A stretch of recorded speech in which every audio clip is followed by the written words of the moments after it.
Hello बच्चों, मैं अग्रवाल रुचि आप सभी का स्वागत करती हूँ। तो बच्चों, हम पढ़ रहे थे हमारा 4th चैप्टर जिसका कि नाम है आय व रोजगार का सिद्धांत। बच्चों, इसके लास्ट वीडियो में हमने मितव्ययिता की विरोधाभास के बारे में और कुछ अन्य संकल्पनाओं के बारे में जाना था और इसी के साथ हमारा लेसन समाप्त हो चुका था।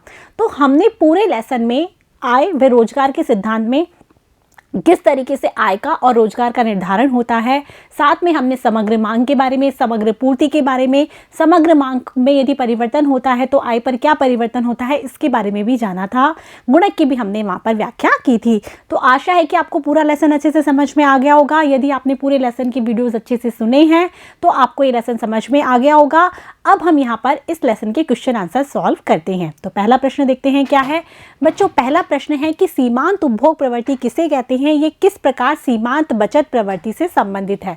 तो जैसा कि हमने चैप्टर में पढ़ा था कि जो सीमांत उपभोग प्रवृत्ति है वही उपभोग की निर्धारक तत्व होती है, क्योंकि वो आय से क्या होती है, प्रभावित होती है। उसमें परिवर्तन होता है तो उसके फलस्वरूप उपभोग में भी क्या होता है, परिवर्तन होता है। और यह किस पर निर्भर करता है, सीमांत उपभोग प्रवृत्ति पर निर्भर करता है। इसी प्रकार बचत के संदर्भ में होता है कि यदि आय बढ़ती है तो बचत क्या होती है, वो भी प्रभावित होती है। और वह किस पर निर्भर करता है, सीमांत बचत प्रवृत्ति पर निर्भर करता है। उपभोग की सीमांत प्रवृत्ति और सीमांत बचत प्रवृत्ति है, उनका योग होता है 1 के बराबर। आ रहा है बच्चों समझ में। यदि सीमांत उपभोग प्रवृत्ति है वो यदि कम होती है तो सीमांत बचत प्रवृत्ति क्या हो जाती है, बढ़ जाती है। यदि सीमांत बचत प्रवृत्ति कम होती है तो सीमांत उपभोग प्रवृत्ति क्या हो जाती है, अधिक हो जाती है। ठीक है बच्चों, तो आपको किस तरीके से लिख के आना है इसको कि सीमांत उपभोग प्रवृत्ति जिसे हम कहते हैं MPC, marginal propensity to consume, कुल उपभोग में परिवर्तन तथा कुल आय में परिवर्तन के अनुपात को सीमांत उपभोग प्रवृत्ति कहते हैं। जैसे मैंने बताया ना कि कुल आय में परिवर्तन के फलस्वरूप कुल उपभोग में होने वाला परिवर्तन को दर्शाती है। आप इसका फॉर्मूला भी लिख सकते हैं डेल्टा सी बटे में डेल्टा वाई। ठीक है, सीमांत उपभोग प्रवृत्ति से यह ज्ञात किया जा सकता है कि लोग अपनी बढ़ी हुई आय का कितना भाग उपभोग पर व्यय करते हैं। सीमांत उपभोग प्रवृत्ति को निम्न सूत्र से ज्ञात किया जा सकता है। आपको ये वाला सूत्र लिख के आना है, एमपीसी बराबर डेल्टा सी बटे में डेल्टा वाई।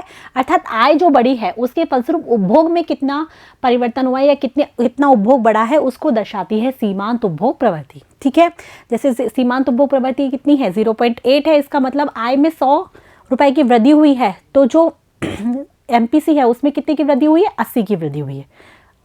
तो उपभोग में कितने की वृद्धि हुई है, 80 की वृद्धि हुई है, जिसको ये दर्शाती है एमपीसी। ठीक है, एमपीसी बराबर सीमांत उपभोग प्रवृत्ति, डेल्टा सी बराबर उपभोग में परिवर्तन, डेल्टा वाई बराबर आय में परिवर्तन है। सीमांत उपभोग प्रवृत्ति का मूल्य हमेशा 0 और 1 के मध्य होता है, क्योंकि जो आय में जितना परिवर्तन हुआ है या तो उपभोग में उतना ही परिवर्तन होगा, या फिर आय में जितना परिवर्तन हुआ है तो उपभोग में उससे कम परिवर्तन होगा, या फिर बिल्कुल परिवर्तन नहीं होगा। तो इसीलिए सीमांत उपभोग प्रवृत्ति जो है वो 0 और 1 के बीच में होती है। सीमांत उपभोग प्रवृत्ति और सीमांत बचत प्रवृत्ति में क्या संबंध है, इसी क्वेश्चन में दूसरा क्वेश्चन पूछा हुआ था। तो उसको आपको कैसे लिखना है कि सीमांत बचत प्रवृत्ति की अवधारणा बचत में परिवर्तन और आय में परिवर्तन के अनुपात को प्रकट करती है। अब इसके अंदर क्या दिखाएंगे, डेल्टा एस बटे में डेल्टा वाई। डेल्टा एस बचत में परिवर्तन और डेल्टा आई वाई आय में परिवर्तन, इसके संबंध को दर्शाती है। इसका मान 0 से 1 के बीच में होता है, इसका मान भी 0 से 1 के बीच में होता है। सीमांत बचत प्रवृत्ति और सीमांत उपभोग प्रवृत्ति का जो योग है वो सदैव क्या होता है, 1 के बराबर होता है। हम ये कह सकते हैं डेल्टा सी बटे में delta Y plus delta S बटे में डेल्टा वाई। ये तो हो गई हमारी एमपीसी और ये हो गई हमारी एमपीएस।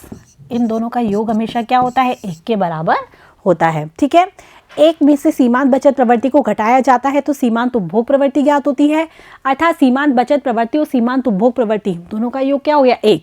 यदि सीमांत उपभोग प्रवृत्ति हमें ज्ञात करनी है तो 1 में से हम सीमांत बचत प्रवृत्ति को घटा देंगे, और यदि हमें सीमांत बचत प्रवृत्ति ज्ञात करनी है तो 1 में से हम सीमांत उपभोग प्रवृत्ति को घटा देंगे। तो इस प्रकार से हम बता सकते हैं कि सीमांत उपभोग प्रवृत्ति और सीमांत बचत प्रवृत्ति दोनों का योग क्या होता है, 1 के बराबर होता है, और यही दोनों में संबंध है। तो इस तरीके से आपको इसका आंसर लिखकर आना है। अगला प्रश्न देखते हैं। अगला प्रश्न है कि प्रत्याशित निवेश और यथार्थ निवेश में क्या अंतर है। तो जैसा कि हमने लेसन पढ़ा था तब हमने बात की थी कि एक चीज़ तो वो है जिसकी कि हम क्या करते हैं, योजना बनाते हैं, और एक चीज़ वो है जो कि हमें वास्तव में प्राप्त होता है। तो जिसकी हम योजना बनाते हैं वो तो हो गया प्रत्याशित, और जो हमें वास्तव में प्राप्त होता है वो क्या होता है, यथार्थ। तो वही यहाँ पर लिखना है कि निवेश को भौतिक पूंजी स्टॉक में वृद्धि उत्पादक की माल सूची में परिवर्तन के रूप में परिभाषित किया जाता है कि हमें भौतिक पूंजी में कितना स्टॉक करना है, कितना निवेश करना है, माल सूची में कितना परिवर्तन करना है, तो वो सब क्या होता है, निवेश।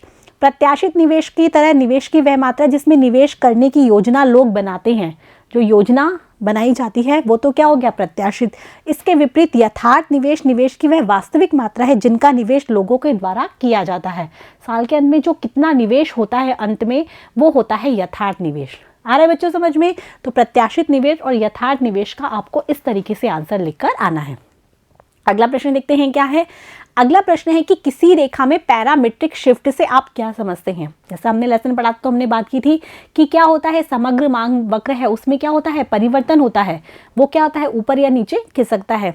उसी के आधार पर हम देखेंगे रेखा में किस प्रकार शिफ्ट होता है जब इसकी ढाल घटती है और इसके अंतःखंड में क्या होती है, वृद्धि। आपको ये भी बताना है कि रेखा जो है, समग्र मांग रेखा की यहाँ पर बात हो रही है, उसमें किस प्रकार का शिफ्ट होगा, जब उसकी ढाल घटेगी या फिर उसके अंतःखंड में क्या होगी, वृद्धि होगी। तो आपको इसको, ये वाला जो प्रश्न है उसको आपको डायग्राम की सहायता से क्या होगा, समझाना होगा। ठीक है, यहाँ पर हम देखते हैं पैरामीट्रिक शिफ्ट। यहाँ पर दे रखा है B बराबर MAE। ये हमने एक सरल रेखीय समीकरण ले लिया, उसके आधार पर ही आप इस क्वेश्चन को सॉल्व करेंगे। में रूप में सरल रेखीय क्या है, समीकरण को दर्शाने वाला एक आरेख है। ठीक है, जैसे कि हम बताते आए हैं हमेशा से, जो हमने उपभोग फलन बनाया था उसी के आधार पर है ये। B बराबर MA प्लस यहाँ पर E दे रखा है। M के मूल्य में जो परिवर्तन होता है, M यहाँ पर क्या दर्शाता है, जो उपभोग की सीमांत प्रवृत्ति है उसको दर्शाता है।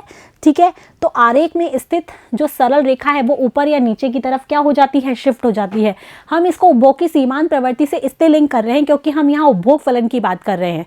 उपभोग फलन की हमने बात की इस लेसन में समग्र मांग को लेकर, तो हम इसीलिए उसको इसी के आधार पर हम समझाएंगे। तो आपको आसानी से समझ में आ जाएगा कि जैसा हमारा यहाँ पर क्या था, ये हमारा उपभोग फलन था, तो हमने उसी के आधार पर यहाँ पर एक जो समीकरण है वो ले लिया है, जिसका नाम हमने यहाँ दे रखा है B बराबर MA प्लस यहाँ पर दे रखा है E। अरे बच्चों समझ में, तो ये CY है, ये M ही हो गया, और ये C हमारा कांस्टेंट है, यहाँ पर E हो गया। तो आप इसी के आधार पर आप इस क्वेश्चन को कर सकते हैं। आप चाहो तो ये उपभोग फलन लेकर भी आप इस चीज़ को समझा सकते हैं। आ रहा है बच्चों समझ में? तो इस तरीके से यहाँ पर है जो A है और B है, ये दो परिवर्त होते हैं, जिसे कि हम क्या करते हैं, जो हमारा डायग्राम बनाते हैं उसमें हम दोनों, जो क्षैतिज अक्ष होता है और वाई अक्ष है, उस पर हम इसको दर्शाते हैं।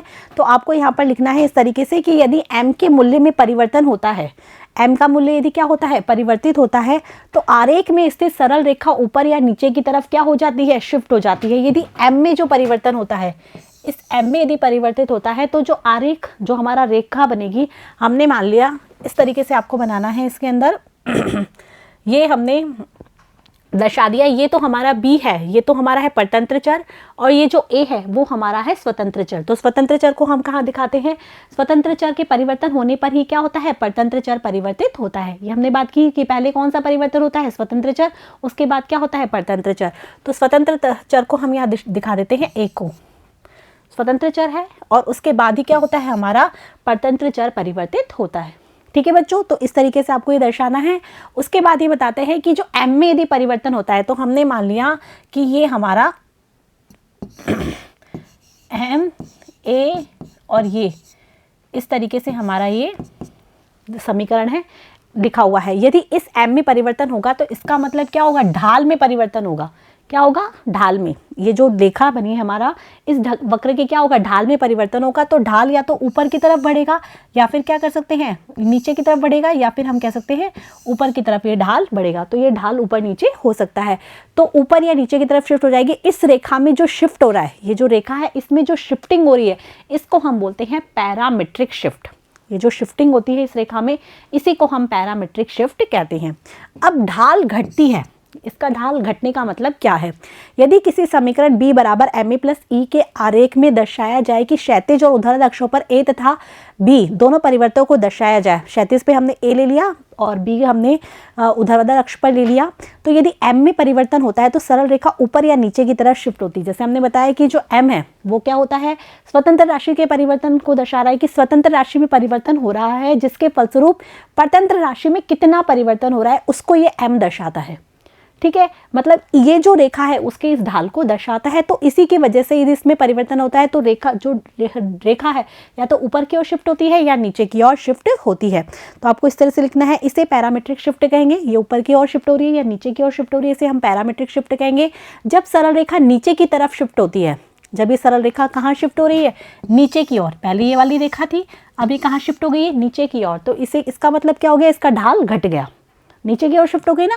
जब m के मूल्य में कमी आई है तो यहाँ इसका मतलब क्या है, m के मूल्य में कमी आई है जिससे इसके ढाल में कमी आई है और इसीलिए रेखा कहाँ हुई है, नीचे की ओर शिफ्ट हो गई है, नीचे की ओर विवर्तित हो जाती है जिससे रेखा का ढाल क्या हो जाता है, कम हो जाता है। तो इस प्रकार से आपको डायग्राम बनाना है और फिर ये लिखना है कि यहाँ पर क्या हुआ है, इसके रेखा के ढाल में कमी हुई है जिसके फलस्वरूप ये रेखा क्या हो गई है, नीचे की ओर शिफ्ट हो गई है। हम इसका समीकरण इस तरह से लिख देते हैं, जो m है ये हमने यहाँ पर ये लगा दिया, इसका मतलब ये जो m है इसके मान में क्या हुई है, कमी हुई है।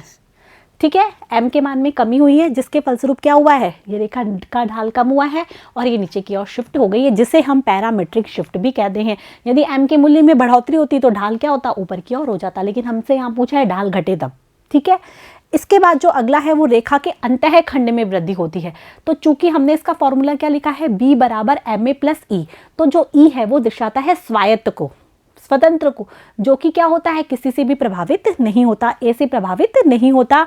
यदि m के समान रहने पर, m यहाँ पर ढाल समान हुआ है तो रेखा के अंतःखंड में वृद्धि होती है, तो रेखा समांतर रूप से ऊपर की तरफ शिफ्ट हो जाती है। यहाँ पर क्या है, अंतःखंड में वृद्धि हो रही है इसलिए समांतर रूप से ऊपर या नीचे की ओर होगी। तो हम इसका डायग्राम इस तरीके से बनाएंगे कि ये जो होता है हमारा, ये दर्शाता है हमारा, जिसको कि हमने यहाँ पर ई से दर्शा हुआ है अंतःखंड, ये जो कि क्या होता है, स्थिर होता है। ठीक है, और ये हमारा फॉर्मूला यहाँ पर हमको लिखना है b बराबर ma।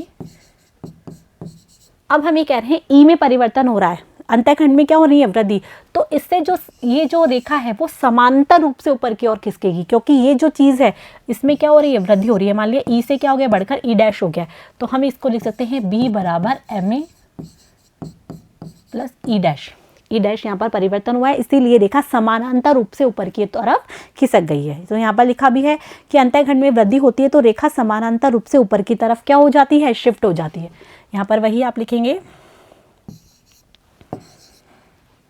ठीक है बच्चों, तो इस तरीके से यहाँ पर दर्शा रहा है कि समीकरण में क्या चीज़ तो क्या होती है, परिवर्तन करती है। मतलब जो हमने जैसे कि हमारा जो लेसन है उसमें हमने बताया था कि उपभोग की सीमांत प्रवृत्ति है, जो कि क्या होती है, बताती है कि आय में परिवर्तन होने से उपभोग में कितना परिवर्तन होता है। तो उसमें जब परिवर्तन होता है तो जो हमारी रेखा है उसके ढाल में परिवर्तन होता है, क्योंकि वो क्या बताती है, समग्र मांग के ढाल को, उपभोग जो वक्र है उसके ढाल को दर्शाती है। तो इससे क्या होता है, उपभोग वक्र ऊपर की ओर या नीचे की ओर शिफ्ट हो जाता है। लेकिन यदि जो स्वायत्त मूल्य है उसमें परिवर्तन होता है, जो स्वायत्त उपभोग दर्शाता है, जो कि आय से क्या होता है, स्वतंत्र होता है, तो जिससे क्या होती है, उपभोग जो रेखा है, उपभोग फलन रेखा है, वो क्या करती है, ऊपर की ओर नीचे की ओर समांतर रूप से शिफ्ट होती है। तो यहाँ पर इसी चीज को यहाँ पर दर्शाया कि समांतर रूप से ऊपर की ओर शिफ्ट हो जाती है।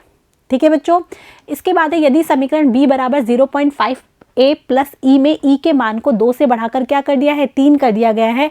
हमने यहाँ पर 0.5 m का मान मान लिया है और जो ई है उसके मान में हमने क्या किया है, 2 से बढ़ाकर 3 कर दिया है। तो सरल रेखा समानांतर रूप से ऊपर की ओर शिफ्ट हो जाएगी। हमने दर्शा दी ना, ये यहाँ से शिफ्ट होकर ऊपर की ओर हो जाएगी, क्योंकि ई के मान में क्या हो गई है, यहाँ पर बढ़ोतरी हो गई है। ठीक है बच्चों, तो इस तरीके से आपको इस क्वेश्चन का सॉल्व करना है। अगला प्रश्न देखते हैं। अगला प्रश्न है कि प्रभावी मांग क्या होती है। जब अंतिम वस्तु की कीमत और ब्याज की दर दी हुई हो तो अब आप स्वायत्त व्यय गुणक कैसे प्राप्त करेंगे, कैसे लिखना है इसको। प्रभावी मांग क्या होती है, प्रभावी मांग अथवा प्रभावपूर्ण मांग कुल मांग का वह स्तर होता है जहां पर कुल पूर्ति कुल मांग के बराबर होती है।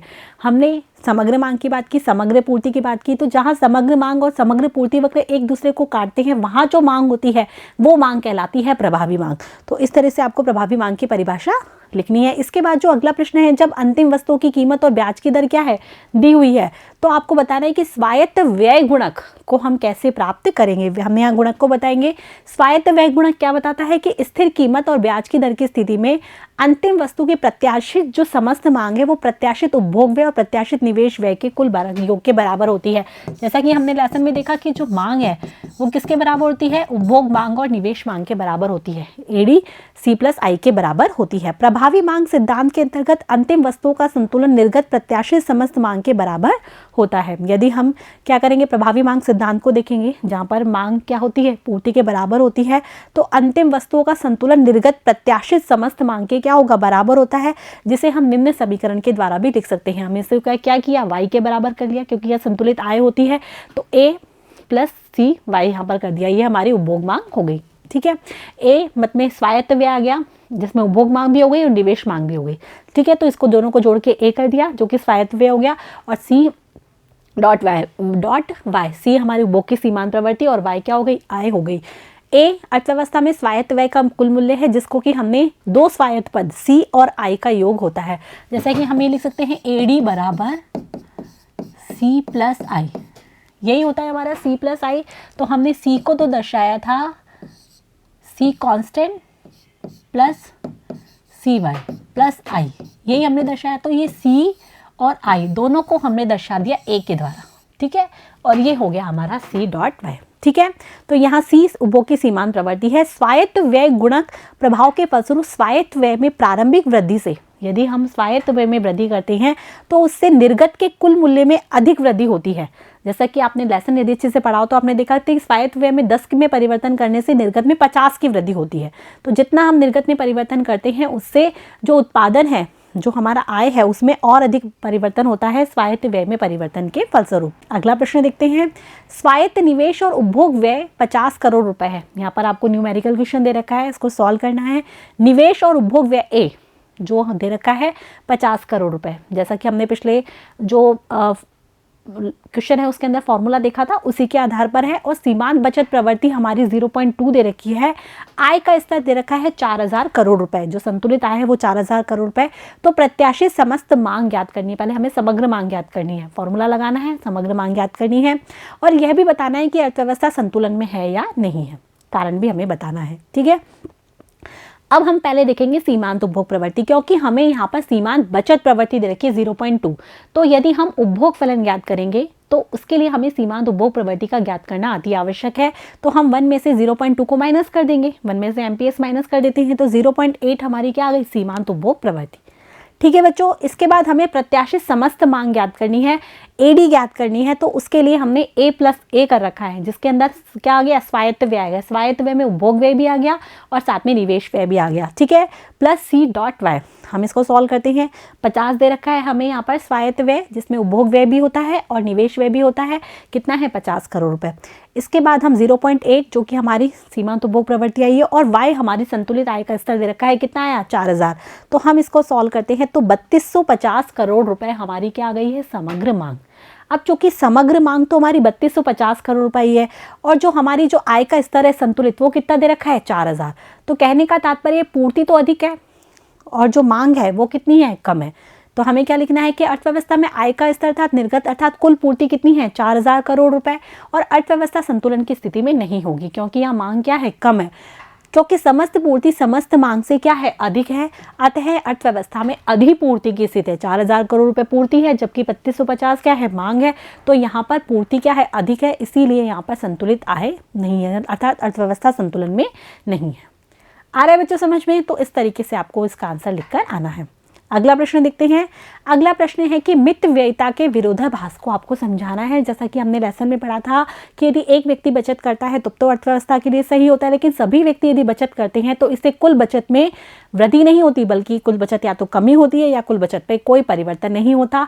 इसे ही मित व्ययिता का विरोधाभास कहते हैं। तो आपको कैसे लिखना है इसमें, मित व्ययिता का विरोधाभास क्या होता है। मित व्ययिता के विरोधाभास के अनुसार यदि एक व्यक्ति के लिए उचित हो सकती है बचत, किंतु अर्थव्यवस्था के सभी व्यक्ति यदि बचत करने लग जाए तो यह स्थिति अर्थव्यवस्था के लिए घातक सिद्ध होगी। यदि अर्थव्यवस्था के सभी लोग उपभोग कम करके अधिक बचत करेंगे तो इससे अर्थव्यवस्था की कुल मांग क्या हो जाएगी, गिर जाएगी, जिससे उत्पादन पर क्या होगा, विपरीत प्रभाव पड़ेगा, क्योंकि अर्थव्यवस्था में कुल मांग जो है वो गिर जाएगी, क्योंकि लोगों ने बचत करना प्रारंभ कर दिया, उपभोग करना कम कर दिया, उपभोग कम हुआ है तो मांग में क्या हो जाएगी, कमी। मांग में यदि कमी कम हो जाएगी तो लोग उत्पादन भी नहीं करेंगे, उत्पादन पर विपरीत प्रभाव पड़ेगा, जिससे निवेश में क्या आएगी, कमी आएगी। इसके फलस्वरूप लोगों की आय भी क्या हो जाएगी, कम हो जाएगी, और अर्थव्यवस्था में बेरोजगारी की स्थिति उत्पन्न हो जाएगी। एक व्यक्ति का व्यय अन्य व्यक्ति की क्या होता है, आय होती है। यदि सभी व्यक्ति बचत करने लग जाएंगे तो संपूर्ण अर्थव्यवस्था पर क्या पड़ेगा, विपरीत प्रभाव पड़ेगा। यही क्या होता है, मित व्ययिता का विरोधाभास होता है। ठीक है बच्चों, तो इस तरीके से आपको ये क्वेश्चन सॉल्व करके आना है। तो ये से आपके पाठ्य पुस्तक के प्रश्न। तो आशा है कि आपको सारे क्वेश्चन आंसर समझ में आ गए कि आपको किस तरीके से किसका आंसर करके आना है। तो अब हम मिलेंगे हम नेक्स्ट लेसन के साथ। तब तक के लिए आप मेरे साथ बने रहिए, पढ़ते रहिए, बढ़ते रहिए। Thank you.